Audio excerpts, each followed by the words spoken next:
I really think the kitchen is the heart of the house. It's where a lot of family activity takes place. When I was a young kid, most kitchen cabinets were custom built. That means they were built in place. I used to look at them and wonder if I would ever be able to make them myself. Mostly they were just shelves, covered with face frames and doors. By the time I became an apprentice, they stopped being built in place and started being manufactured units that you assembled in runs. So I learned to set those from the old guys who taught me most everything else, and one of the key elements was speed. Well, you don't have to worry about speed when you install your kitchen, and you don't need 20 years experience at doing it. What is important is that you do it accurately, and it's not that hard. I'll show you some of the things that I've learned over the years.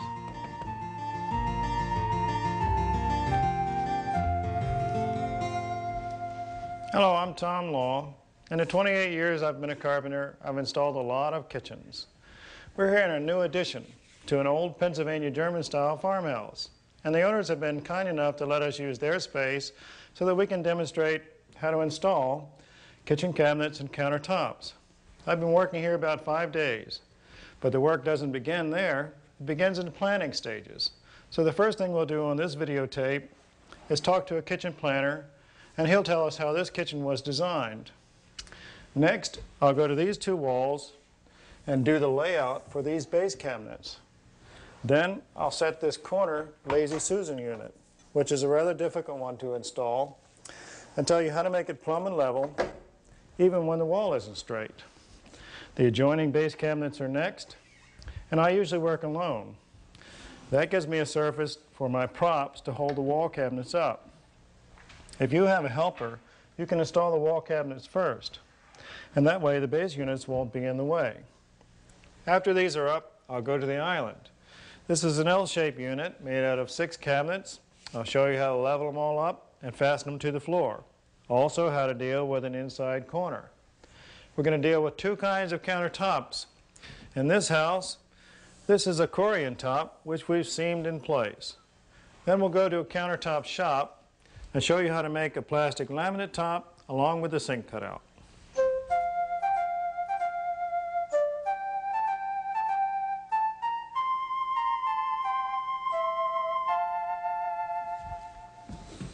Hi, I'm Mark Waddell.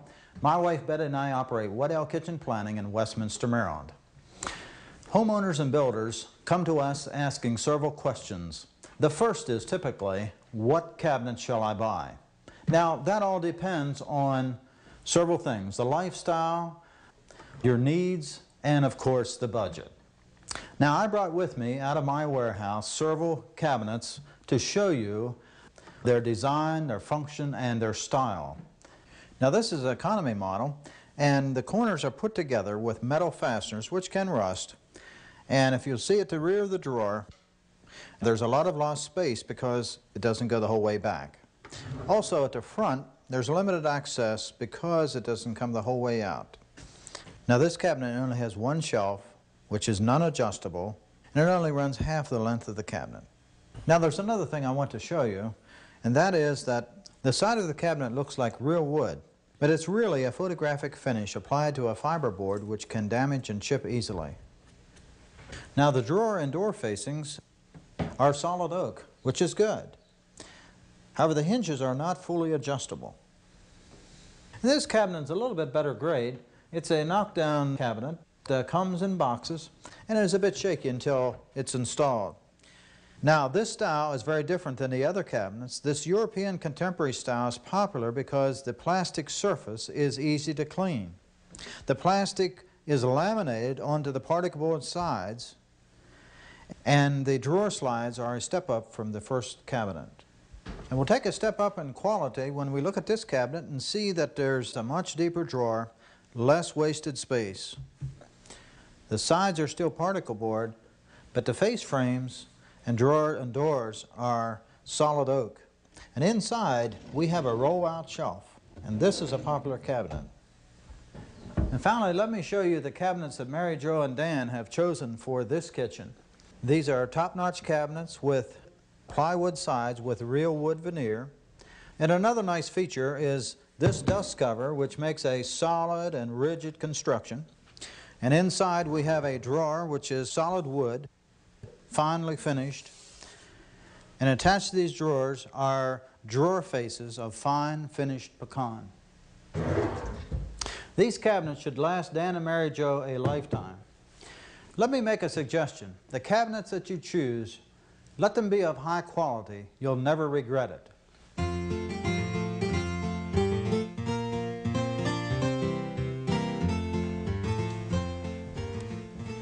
Well, before I begin to set the real cabinets, there's a few things I'd like to show you about cabinets on this fake wall. Well, most base cabinets are 34.5 inches high. Then with an 1.5 inch countertop, that'll take you to 36 inches. But you can vary this for your own height. Space between countertop and the base of the wall cabinet is usually 15 to 18 inches. That's going to vary in this kitchen. This is a 30-inch wall cabinet, which takes you up to 84 inches, typical height of wall cabinets. Now, there are a few things that you should know about wall framing in the kitchen.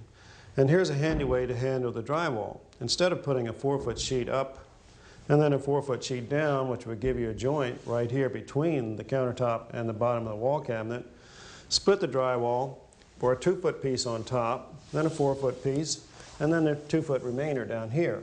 And that'll give you an unbroken surface in this space above the countertop. Well, here's a normal 2x4 frame wall, and these studs are put 16 inches on center. Usually, you would fasten the cabinets to the center of the studs, and that works, but it works much better if you have horizontal blocking. Now, I've deliberately left this space open so I can show you how to add blocking when the wall is finished in case you should need it. You should always select the straightest studs for your kitchen wall, but all studs aren't straight. They often have a bow on them, and so do these. And I've selected them so that each stud turns in toward you, and I'll show you why when I put the cabinet against the wall. Well, the wall is not perfectly straight because of the bow and the stud, and floors are not usually perfectly flat either. They have high and low spots in them. You want the cabinets to be as level and plumb and aligned as you can make them. So the first thing you do is put it against the wall and then begin to level it up. This needs to come up on this end a little bit. Check it this way. And the front needs to be raised. So I'll put shims under the bottom to bring it up. I need one under the front edge.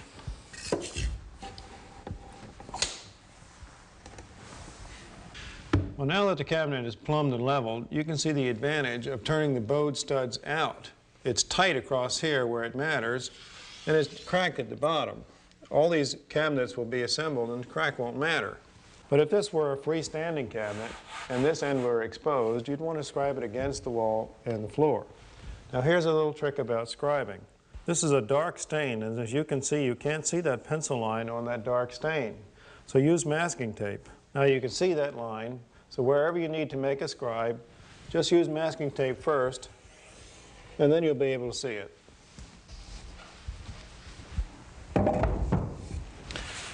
Well, there's one more thing I want to show you on this sample wall, and that is here on the bottom. This is called the toe space. And this has an integral base built into the cabinet, but there's another way to do it, and that's with a freestanding base. You can buy cabinets without a base. You set this unit first and level it up, fasten it to the wall, and put the cabinets on top of that. That's a little easier way to do it. All right, I've patched this wall back in place, and you remember that there was blocking in this space, but it was missing over here. Now I'm going to put blocking in there after the wall surface is in and show you how to hold the cabinet to the wall. I'll cut a hole in the drywall above the line of the cabinet, put in a wood block, and then patch the drywall back in place.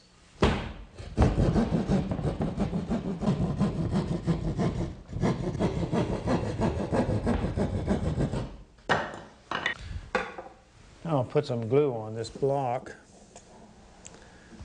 The screw in the middle is just a handhold. Insert this through the hole, like that. Put it against the wall. The block's in place, and I'll put a drywall screw through there. Another one on the other side.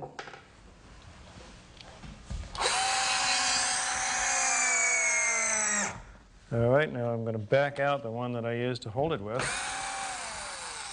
and then replace the cutout patch, and screw that to the block. Now you've got something solid to fasten the wall cabinet to. It's not structural, but it will hold it to the wall.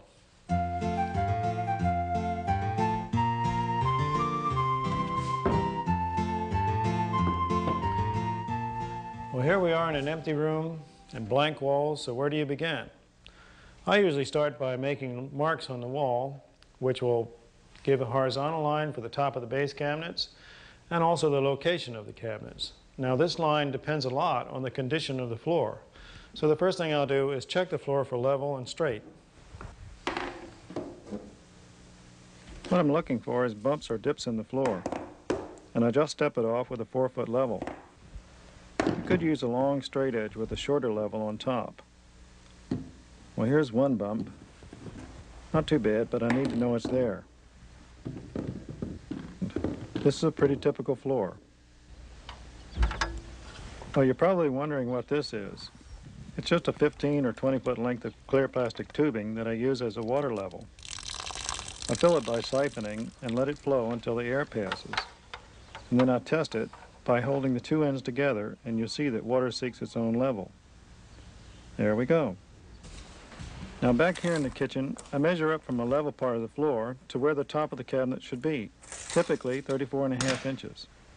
I use the water level to establish a horizontal baseline around the kitchen walls. Again, I check that there's no air bubbles in the tube, and then I give the other end to a helper who marks the elevation around the room. The helper moves his end up or down until the water at my end settles on the mark. How am I doing? Pretty good. Raise up about 1/2 inch. Keep raising. A little bit more. A little bit more. Okay, mark the top of the water, and that's it. You can see that it's easy to stretch this water level to any part of the kitchen, and it's much more accurate than stepping off a level line with a hand level. I like to use old tools, and this is one of the oldest.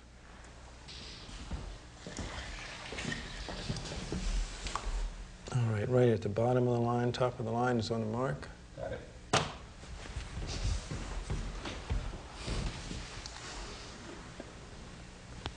Okay. With the baseline mark, the next thing to do is check the corner for square.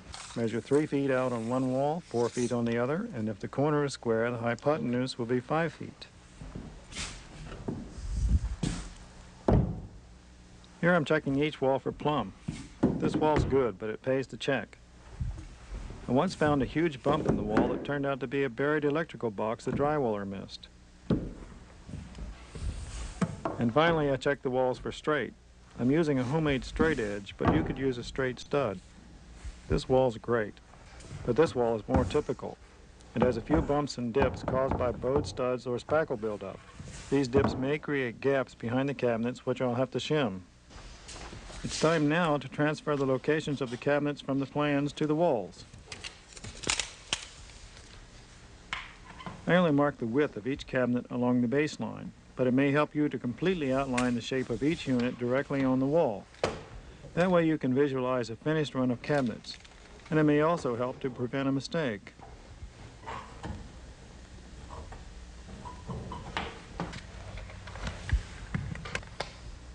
At this stage, I find it helpful to mark stud locations just above the baseline. I used to sound out studs with my hammer, but this works better, and the marks will later be hidden by the countertop.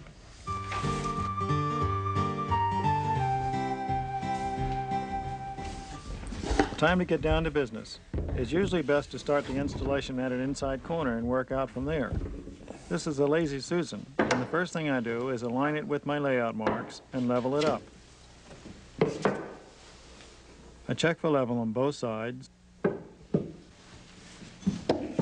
and double check across the top with my longer level. Then I shim under the corners until it's level all around.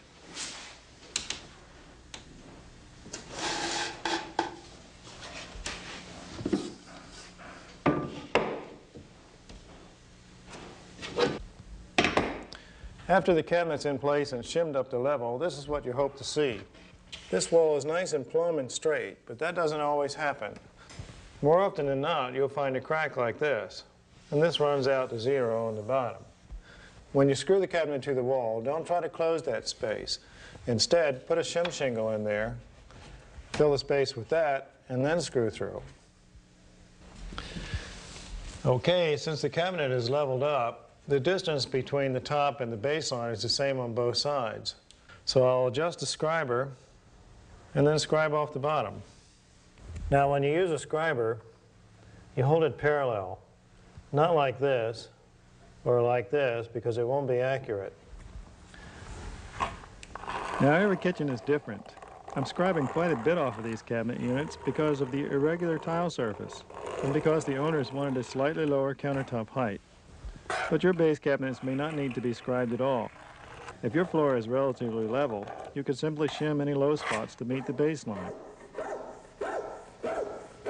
Now I like to use my old hand saws for this job, but if you only need to take off a little bit, you could plane it. I don't recommend the chainsaw though. Here's one thing to watch out for. A staple or nail will dull your blade in a hurry.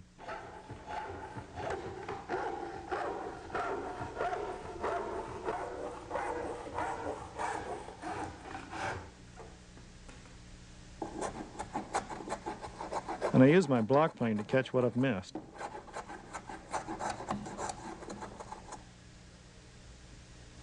Now because our Lazy Susan has a rounded back, I'm screwing strips in the corner, flush with the baseline, to support the countertop. Now if I've cut to the scribe line accurately, this cabinet should be level and fit right on my layout marks. Looks good. Now I can screw the cabinet to the wall studs. Make sure you provide solid backing at the screw locations, otherwise you might distort the frame. I first drill a pilot hole, and then I use a 2.5 or 3-inch all-purpose wood screw to get a good bite on the studs. Here on the other side, I'm using an extra shim to fill the gap caused by a dip in the wall.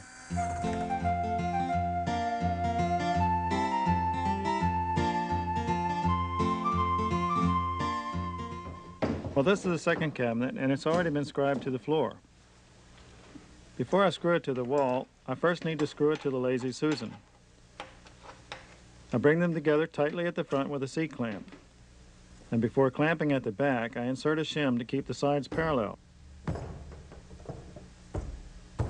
Then I flush it up front and top.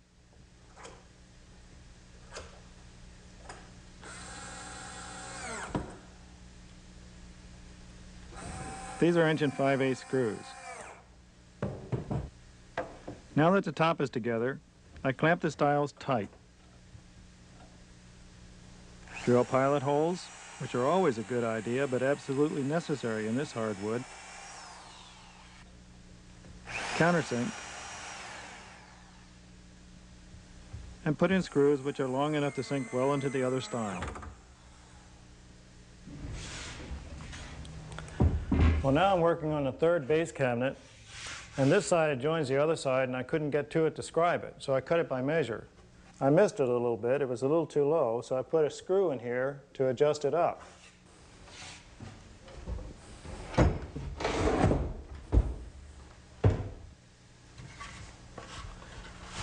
Well, now I'll check them for straight, and boy, that really looks good. Check it across the top, and that's good too. Next thing to do is fasten it to the wall.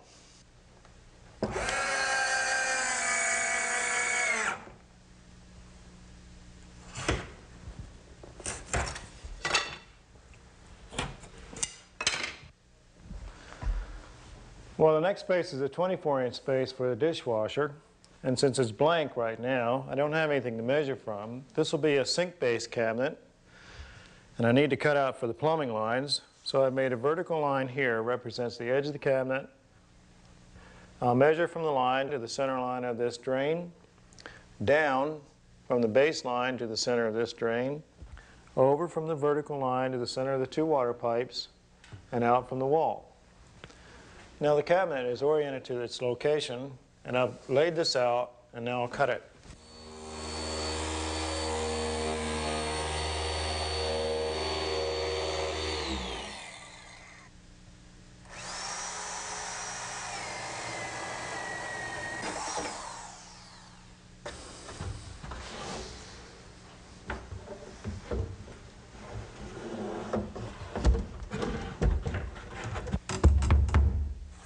Well, you can see the drain hole doesn't fit.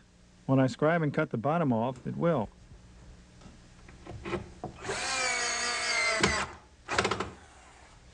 Okay, there's the next one.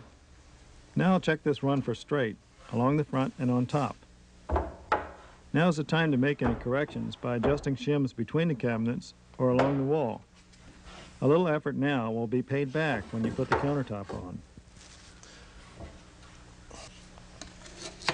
Time now to fasten these cabinets to the wall. And positioning the shims is easy because I've already marked the stud locations. Again, make sure you fill gaps like these with shims so you don't bend the cabinet backs. This last cabinet is a floor-to-ceiling oven unit, and I've cut it to fit tight to the soffit above. It gets fastened to the base cabinet, but it's not ready to be screwed to the wall until its adjoining upper cabinet is in place.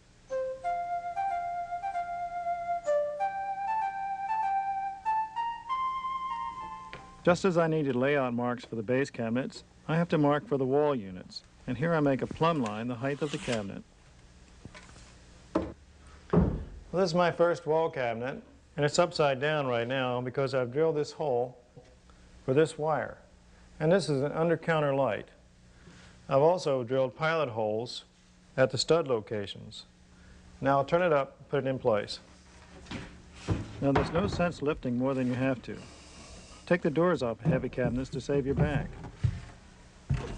Because these cabinets fit tight to the soffit above, I don't need a horizontal layout line at the bottom. Otherwise, I would mark one parallel with the base line for the lower cabinets. These boxes, or jacks, are really helpful when I work alone. They're sized to fit loosely between the base and the wall cabinets. After I shim them tight, my hands are free to fasten the cabinet to the wall.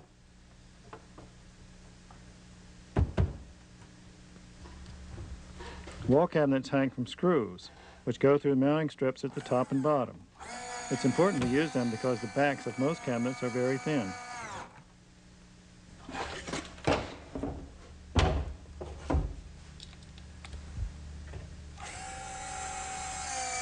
I'm using 2.5-inch screws here. Now I can screw this oven unit tightly to the wall cabinet. And up here, I have to be careful that my screws hit the stiles. Well, I told you I usually work alone, but some things you shouldn't try to do alone are a lot easier with a helper. This corner cabinet is a tall one. It's designed to fit between the countertop and the soffit, and I need to take extra care so that it fits tightly. Just like the base units, I need to shim the cabinet for level and plumb.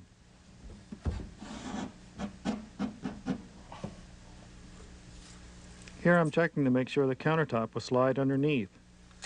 It has to be an exact fit, and in this case it's not, so I need to scribe the top. Then there'll be enough clearance for the countertop, and the top of the cabinet will fit tight to the soffit. When I have less than 1/8 of an inch to take off, I use a block plane. But when it's more, I saw first and then plane.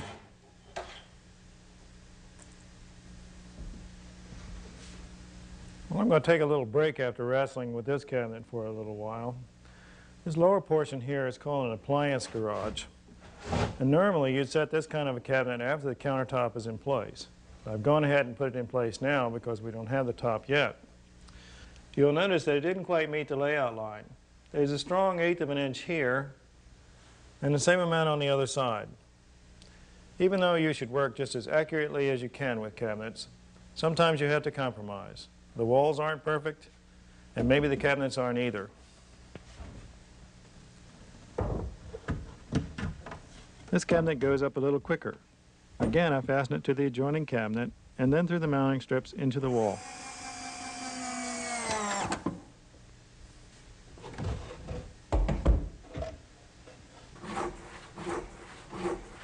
This is the valance. It's a decorative piece that goes above the sink, bridging the wall cabinets on either side. It came long and I had to cut it to fit. Here I'm cleaning the cut and slightly rounding the back edge.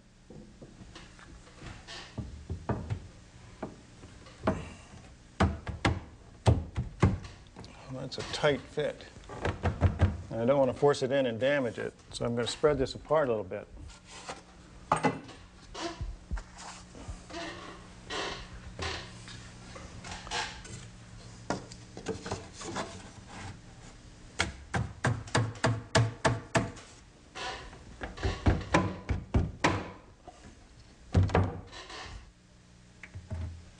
A couple of screws at each end hold it in place.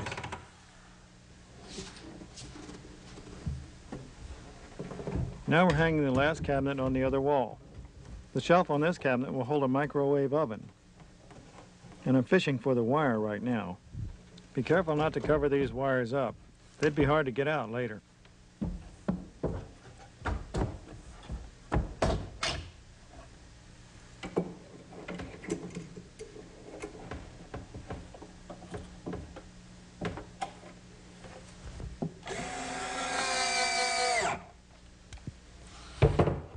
Well, that's the last cabinet on this wall. There's still a refrigerator closure over here, but I want to work on the island.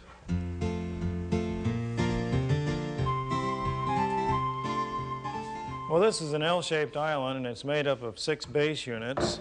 I've already located them and scribed them to the floor, but before I fasten them to the floor, I'll show you a problem with inside corners.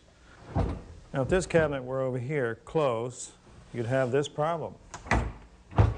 The drawers bump into each other. And even if you moved it over so that the drawer cleared, you'd bump into the hardware. So you have to move it enough to clear both the drawer and the hardware, and then you fill this space with an inside corner made up of filler stock. This is a 90-degree angle. Fits right in there, and it's fastened to the cabinet through both sides. That way it works. The first thing I'll do is screw each one of the cabinets together. Then I use masking tape to mark all corners. Here at the back corners, I just use one piece of tape and make a mark at the back edge.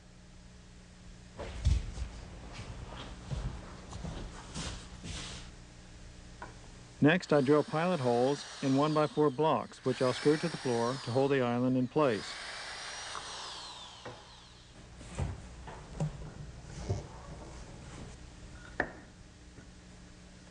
The tape marks the outside of the corner, so I position the block inward by the thickness of the cabinet sides. I have to drill through this tile with a masonry bit, but I wouldn't need to if this was wood. These blocks only need to keep the island from shifting side to side, so these screws just need to be long enough to penetrate the subfloor. By the way, the black circle you see marked on the tile is for a cooktop vent.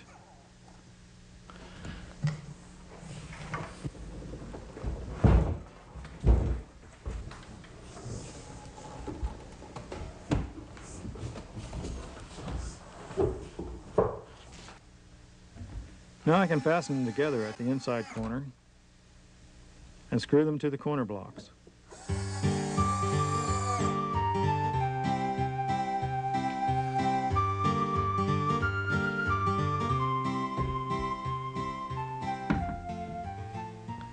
Well, this is the countertop, and I like to be at this stage because I'm close to finished.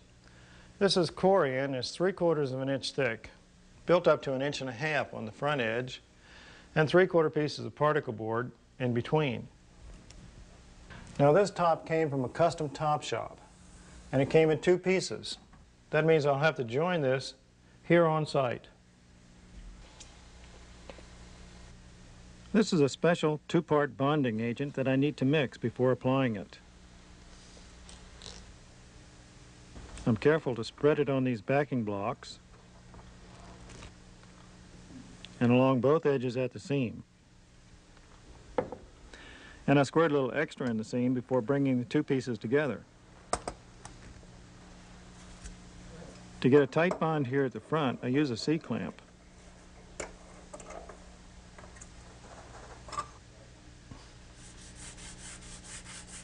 After a half hour or so, I can sand the seam, starting with 120 grit paper to remove the excess adhesive and flush the surfaces.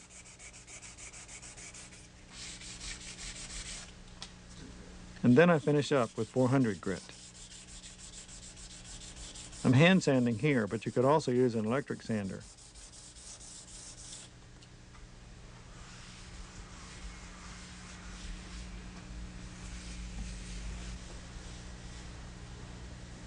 That's not bad.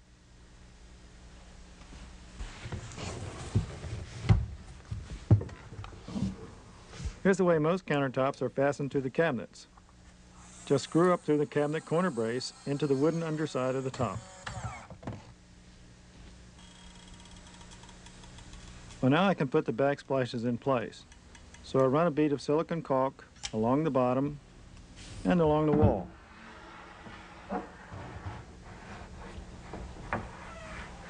The advantage of a separate backsplash is that it will conform to an irregular wall.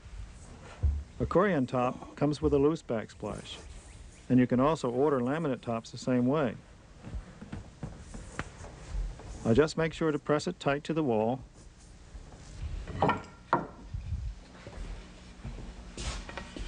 and hold it tight with a couple of wood struts.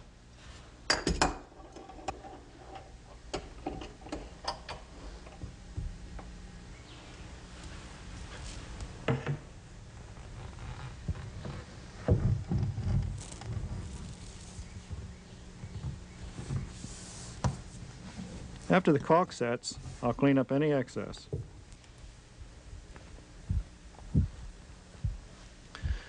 Well, there's a Corian top, and they're really nice tops, but they're also quite expensive. Most people use plastic laminate tops.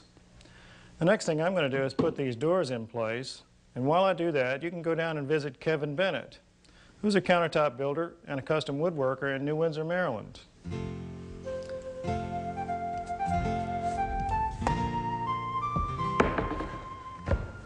Hello, how are you today? I'm going to take you through the steps of putting together a small L-shaped countertop. It's shrunk down considerably for demonstration purposes. On the right-hand side, we left enough room to put a single bowl sink in. We're also going to demonstrate a laminate seam across this corner. Most plastic laminate countertops are built out of particle board or plywood. To hold the seam well, Kevin first glues each edge, then hammers in corrugated fasteners every few inches.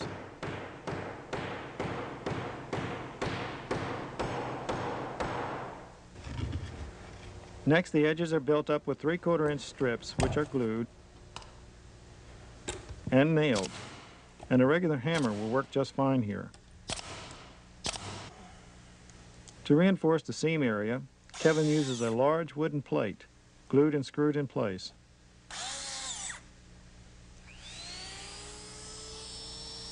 Time now to cut the mitered ends for the corner. Kevin is using a router with a bearing-guided bit. You could also make this cut with a simple carbide-tipped laminate knife. Now, the best way to make any kind of a joint, especially a mitered joint on the corner of this countertop, is to cut both pieces of the joint at one time. This jig allows both pieces to be cut by a router in one pass. Kevin aligns the pieces slightly closer than the diameter of the router bit, then makes the cut. The bearing on the bit rides along the edge of the guide slot underneath.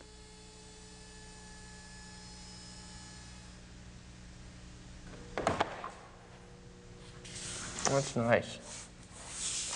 Next comes the contact cement. Kevin uses a spray gun, but you could just as well roll or brush the cement on. Make sure to ventilate your shop and wear a respirator and eye protection. The cement is applied to both the laminate and the substrate, and when the cement is just slightly tacky, Kevin positions the pieces and rolls them tight. Next, the edges are trimmed flush and cleaned up with a belt sander. Cutting out for the sink is next. Sinks often come with a paper template for marking the cutout. Kevin is using a plywood template, one of many he uses regularly.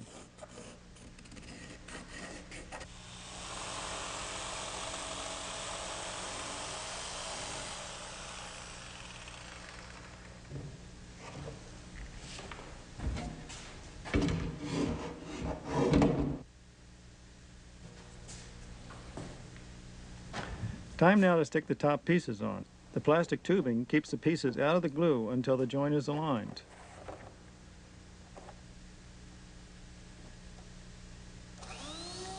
Cutting out for the sink is easy at this stage, since the bearing on the router bit follows the cutout that was already made.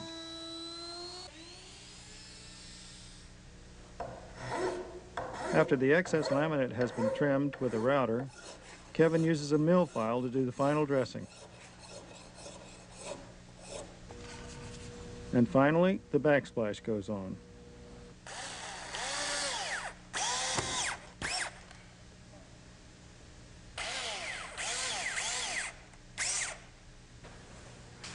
Okay, great. Our countertop's done. We've got our sink cut out. We've got our seam that really came out nicely, and we've got our backsplash put on with silicone. All we have to do is wipe the silicone up now and put the sink in, and we're done.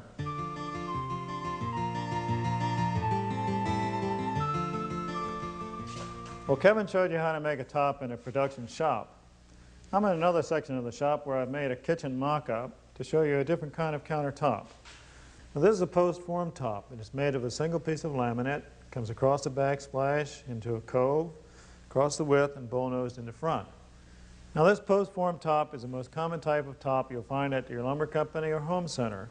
And they stock it in 6, 8, 10-foot lengths, and you'd cut it to length for yourself.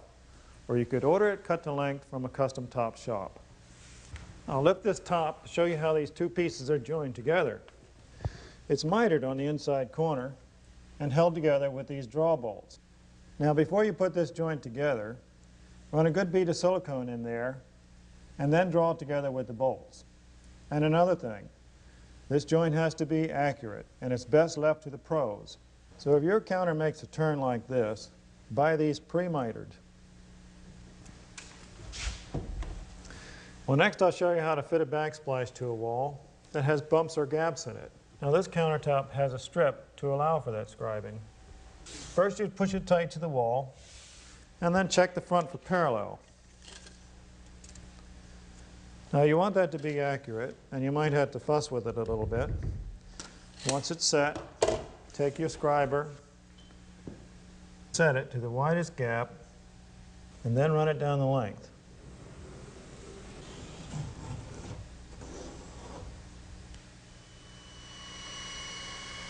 A belt sander cuts this down rapidly.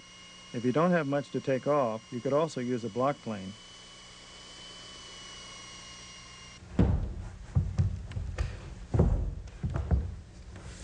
There, now that's what it should look like. But if your walls are really out, and you have more of a gap here than this scribe strip will cover, there are other ways to do it. One would be to use wall tile, or maybe a piece of wood molding like this. But if the gap is only 1/8 of an inch or so, just run a bead of caulk down it. Well, another way to deal with a gap is to use a flat countertop like this piece of scrap. Cover the gap with an applied backsplash. This one's clear oak, but you could also use a laminate one. Well, I've showed you several ways to fit a ready-made top to irregular walls, but you could be having a custom top made. It could be something other than laminate. Could be marble, could be Corian like the one in Mary Jo's kitchen. But no matter what the material, it's important that it fit the wall, even when they're very irregular. In that case, I think it's best to make a full-size pattern.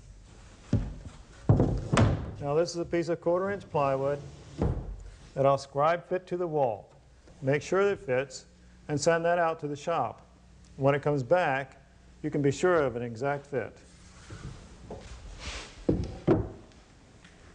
Well, there are a couple more things I'll show you on this scrap of countertop. One is how to cut the end off and then apply the finished end. I cut this with a handsaw, but you could turn it upside down and cut it with a power saw or a router along with a guide.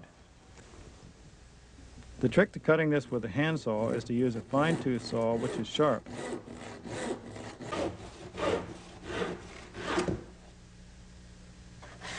After cutting, I smooth the edge with a sanding block.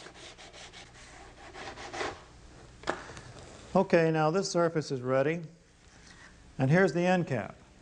This is just a piece of plastic laminate cut roughly to the same size as the countertop. And this one has a hot melt glue already applied to the back side.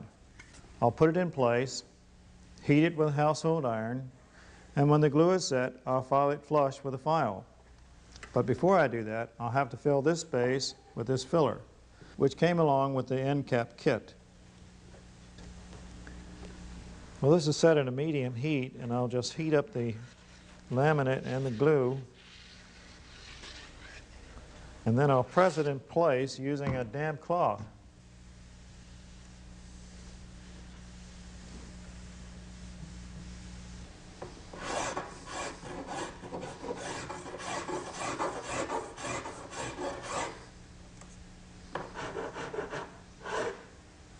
That's it. Well, when your countertop is scribed and fitted, the end is capped, the last thing to do is screw it in place. Most cabinets have a corner block. This one's plastic, has a hole in it. Just select the screw that won't go through the top and screw it in place. Well, so much for this little corner of the shop. Now let's go back to the real kitchen and wrap it up.